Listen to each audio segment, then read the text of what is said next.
গতকাল আমেরিকার 50% শুল্ক বিজ্ঞপ্তির কথা জানা যেতেই ধস নামল ভারতীয় শেয়ার বাজারে।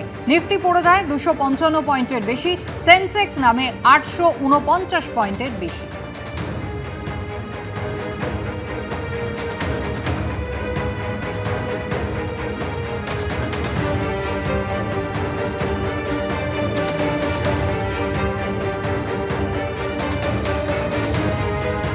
কারা কারা লাভবান হতে পারে ভারতের ওপরে এই 50% শুল্ক চাপানোয় মার্কিন যুক্তরাষ্ট্র?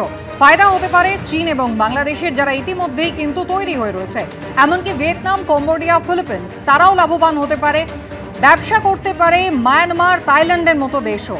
আর গতকাল যখন এই জানা গেল আমেরিকার 50% শুল্ক বিজ্ঞপ্তি একেবারে ঘোষিত হলো এবং আজ ভারতীয় সময় সকাল 9:31 থেকে যখন তা লাগু হবে, তারপরে কিন্তু ভারতীয় শেয়ার বাজারে ধস নামলো। নিফটি পড়ে যায় 255 পয়েন্টের বেশি, সেন্সেক্স নেমে গেল 849 পয়েন্টের বেশি।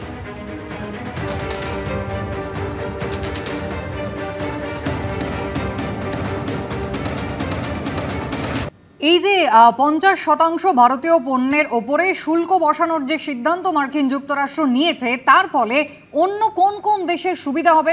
ভারতের দুই প্রতিবেশী দেশ চীন এবং বাংলাদেশ। ভারতের এই অবস্থায় যারা ফায়দা লুটতে একেবারে তৈরি, এমনকি ভিয়েতনাম, কম্বোডিয়া, ফিলিপিন্স তার ফলে আমেরিকায় বাণিজ্য বাড়ার আশা করছে। মায়ানমার, থাইল্যান্ডের মতো দেশও কিন্তু ভারতের সম্ভাব্য ক্ষতিতে লাভবান হতে পারে। একবার আপনাদের দেখিয়ে দেব যে আমেরিকা 50% হারে শুল্ক চাপানোয় কোন কোন শিল্পক্ষেত্রে প্রভাব পড়ার আশঙ্কা থাকছে। আমেরিকার 50% শুল্কে প্রভাব পড়তে পারে রত্ন এবং গয়না শিল্পে। আমেরিকায় এর ফলে বহুমূল্য রত্ন বা গয়নার দাম আরও বাড়বে। ভারতে তৈরি চর্মজাত পণ্যের বাণিজ্যে আমেরিকার 50% শুল্ক প্রভাব ফেলতে পারে বস্ত্র, কার্পেট এবং আসবাব শিল্পের উপরও। আমেরিকার শুল্কের জেরে ভারতে উৎপাদিত এই সমস্ত পণ্যের দাম আমেরিকায় বেড়ে যাবে। আরও একবার আমরা কথা বলে নেব, অর্থনীতিবিদ শৈবাল কর আমাদের সঙ্গে রয়েছেন। শৈবাল বাবু, আরও একবার জানতে চাইব সামগ্রিকভাবে ভারতীয় অর্থনীতিতে এর প্রভাব কতটা পড়বে? দেখুন, একটা হচ্ছে যে ভারতের যে আন্তর্জাতিক পণ্যের বাজার, সেটা শুধু আমেরিকাতে নয়, এখন পূর্ব এশিয়ার দেশে, অস্ট্রেলিয়াতে, কানাডাতেও আমরা এবং ইউরোপের বহু দেশে, ইউরোপিয়ান ইউনিয়নে সামগ্রিকভাবে আমরা প্রচুর টাকার এক্সপোর্ট করি। কিন্তু আমেরিকাতে একটা বড় বাজার রয়েছে, কারণ যে ধরনের জিনিস আমেরিকাতে আমাদের চাহিদা সৃষ্টি করে আমাদের পণ্যের, সেগুলোর বাজারে রিপ্লেসমেন্ট পাওয়া কিন্তু খুব শক্ত, বিশেষ করে ফার্মাসিউটিক্যাল, ইলেকট্রনিক কম্পোনেন্টস। এবং আপনারা জানেন যে এই রিসেন্টলি তাইওয়ানের সঙ্গে চুক্তি করে একটি বড় সংস্থা, অনেকগুলো বড় সংস্থা অ্যাকচুয়ালি, তার মধ্যে পশ্চিমবঙ্গের ব্যবসাও আছে, তারা এই মাইক্রোচিপ তৈরি করছে। তো এই চিপ ইন্ডাস্ট্রির একটা বড় বাজার হচ্ছে আমেরিকা, কারণ এইগুলো ব্যবহার হয় কম্পিউটার উৎপাদনে। সেটা হয়তো চায়না ঘুরে কিংবা অন্য দেশ ঘুরে আমেরিকাতে যায়, কিন্তু আসল চাহিদাটা আমেরিকা থেকে আসে। ফলে এইগুলোর উপর চাহিদার উপর আঘাত করা মানেই হচ্ছে এই উৎপাদনগুলো এখানে বন্ধ হয়ে যাবে।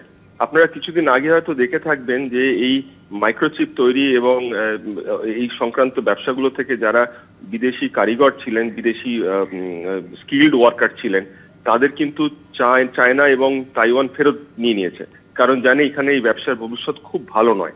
তো এটা একটা অশনি সংকেত যে আমাদের আন্তর্জাতিক বাণিজ্য ধাক্কা খেলে তার ঢেউ এসে ধাক্কা লাগবে আর কি আমাদের আভ্যন্তরীণ যে সমস্ত ব্যবসাগুলো আছে তাতে।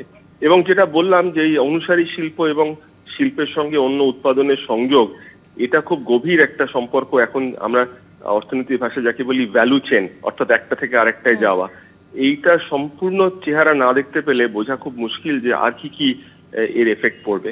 তবে এই ধরনের ব্যবসা বন্ধ হওয়া, যখন সারা পৃথিবী একসময় যাচ্ছিল উন্মুক্ত বাণিজ্যের দিকে, মুক্ত বাণিজ্যের দিকে, সেখান থেকে সম্পূর্ণ 180 ডিগ্রি ঘুরে গিয়ে বাণিজ্য বন্ধ করা একটা অত্যন্ত খারাপ প্রয়াস। এবং আমেরিকার অভ্যন্তরের মানুষেরাও বলছেন যে এটা তাদের পক্ষেও ভালো নয়। কিন্তু এখন তো এটাই চলবে যতক্ষণ না ট্রাম্প অন্য কিছু ডিসাইড করেন। অনেক ধন্যবাদ শৈবাল বাবু আমাদের সঙ্গে কথা বলার জন্য।